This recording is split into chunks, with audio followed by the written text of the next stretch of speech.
Should you really be using the OPT model with clients? And if so, how do you even know where to get started? If you're a new or soon to be certified personal trainer, you're gonna wanna stay with me on this one because I'm gonna cover the top mistakes that most people make when it comes to applying the OPT model, and I'm gonna give you guys what to do instead.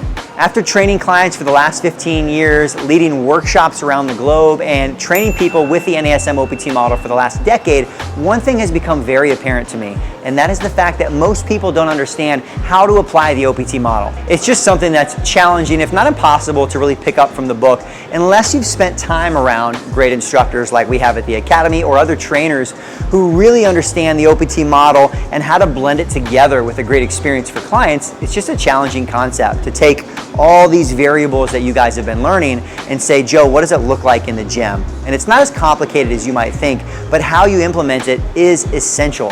There's a lot of really great physiological concepts that you guys learn inside the NASM curriculum. Unfortunately, most of them are taught in the context of physiology, not psychology, not the experience, not building a business and having to get new clients. And this is probably one of the #1 reasons that you might find other organizations or even other YouTube videos out there may talk poorly about the OPT model.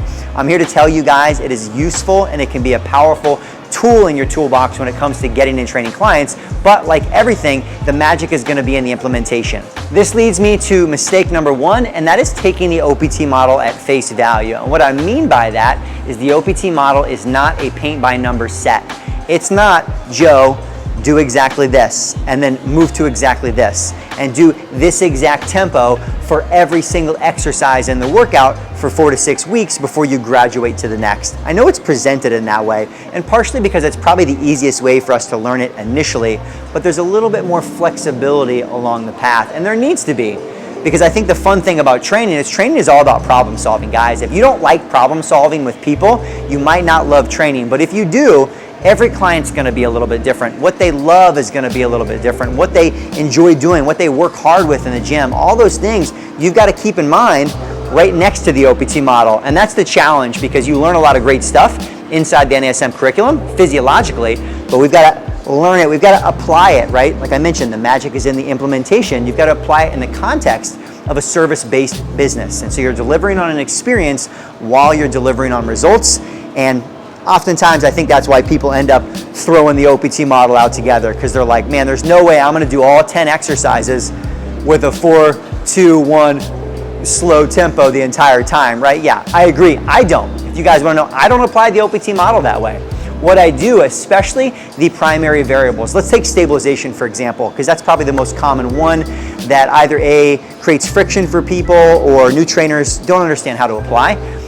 Let's say I'm doing 8 to 10 exercises in a workout. Pretty common, right? About what someone might get if you're doing a warm-up, a cool-down inside of an hour training session. Well, I'm not gonna apply the stabilization tempo and rep scheme to all 10 exercises, because you're gonna have some primary moves. You're gonna have some squatting, some lunging, some hinging, pushing, pulling, whatever it might be, those compound movements, and then you're gonna have some accessory exercises. And if I have a client inside of a certain phase, you still may have some accessory exercises that are kind of dancing in and out of other phases. That's okay. I promise you, follow other great trainers, NASM or otherwise, and that's what they're doing. So apply the framework, right? That's what the OPT model really is. It's a guide and it's a framework, not a paint by numbers set, exactly what to do, but generally here's the main focus for some of your main lifts.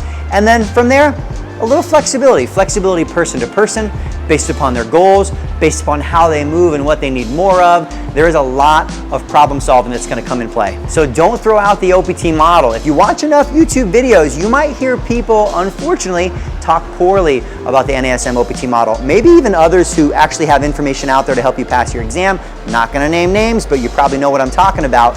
And the reality of it is, even if you look for a comparison, most of the other organizations that are out there, ACE, the NSCA, all these other organizations, they have similar models. They might be using a little bit different terminology, but again, I think the main issue, the main source of contention and friction with so many people is they're not thinking about, how do I apply this intelligently? How do I apply this in a way that creates an experience? So here's what I want you guys to do instead. I want you to use it as a guide, a framework for what you're doing on a weekly, a daily, a monthly basis with your clients, but don't keep them handcuffed. When you think about these phases, don't feel like they have to be stuck every single exercise in the exact variables and tempo for that phase. just make it the main priorities, the main lifts that they're doing.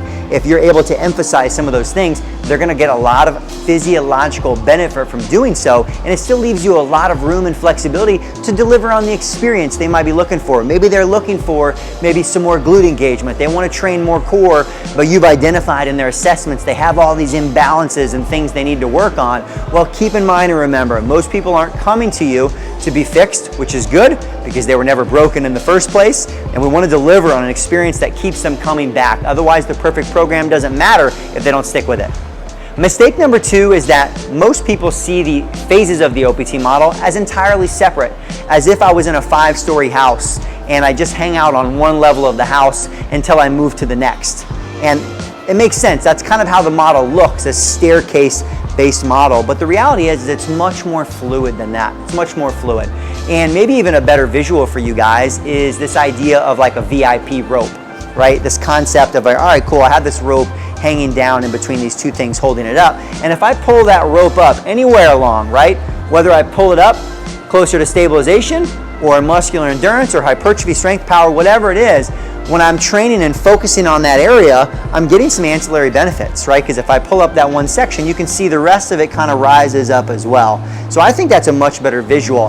And it all of a sudden starts to paint a clearer picture and maybe give you guys more permission to train around phases versus just feeling like you're handcuffed and stuck inside of one phase. You may have some primary movements. For example, even for a client who progresses into a maximal strength phase, if you look at it, they're gonna have some maximal strength lifts, but they're probably gonna have some hypertrophy accessory exercises that they're doing. Very common. Look at any of your main, 531, Jim Wendler, well, all these strength programs out there, you're lifting heavy, maybe for your first exercise, maybe you are between 5 to 1 repetitions, but then all of a sudden, the next superset you do and the next superset are like 4 by 10. And so it's okay. You're gonna have a primary phase, right? Like I mentioned in the earlier piece, this first mistake people made, you're gonna have a focus. It's a framework, but you're not stuck right there. Because no matter what, even if I train inside of one phase, I'm gonna get some other benefits kind of around there anyhow, and it might be appropriate for me to train in slightly different rep ranges based upon the goals and the personality in the person. And that applies to resistance training, but keep in mind, you're not only gonna be applying the OPT model to lifting, right? You're gonna also be applying the OPT model to other skill-based modalities like your balance training, your SAQ, your plyometric, if you determine those are appropriate for clients. So you may have a client who's resistance training inside of phase 3 or 4 as you're all of a sudden introducing phase 1 plyometrics. And that's one that's really hard to pick up inside the material, but just know as you train these different capacities, you may find you have one client who actually is training in different elements of the OPT model. Mistake number 3 is falling into the trap of thinking that there are specific exercises that are done in specific phases. It's a lot less about the exercises you're doing, and it's more about the variables, the intention, and the implementation. And you guys can see here right now, I'm on probably one of the most well-known unstable, right, instability training tools out there, the Bosu ball. One that creates a lot of controversy and conflict out there in the fitness industry, and how much benefit does it provide, what exercises should or you shouldn't do on it. But every exercise can be done in each of the phases. Now the tools that we use, right, the intention, if I squat on a Bosu ball, well, am I really gonna be able to create hypertrophy, strength, power adaptations? No, I'm not. The surface is too unstable. But can I take that same exercise? And this is the key here, right? What not to do, don't fall in love with the fact that certain exercises are only done in certain phases, and start thinking instead about how do I apply the same movements across the OPT model?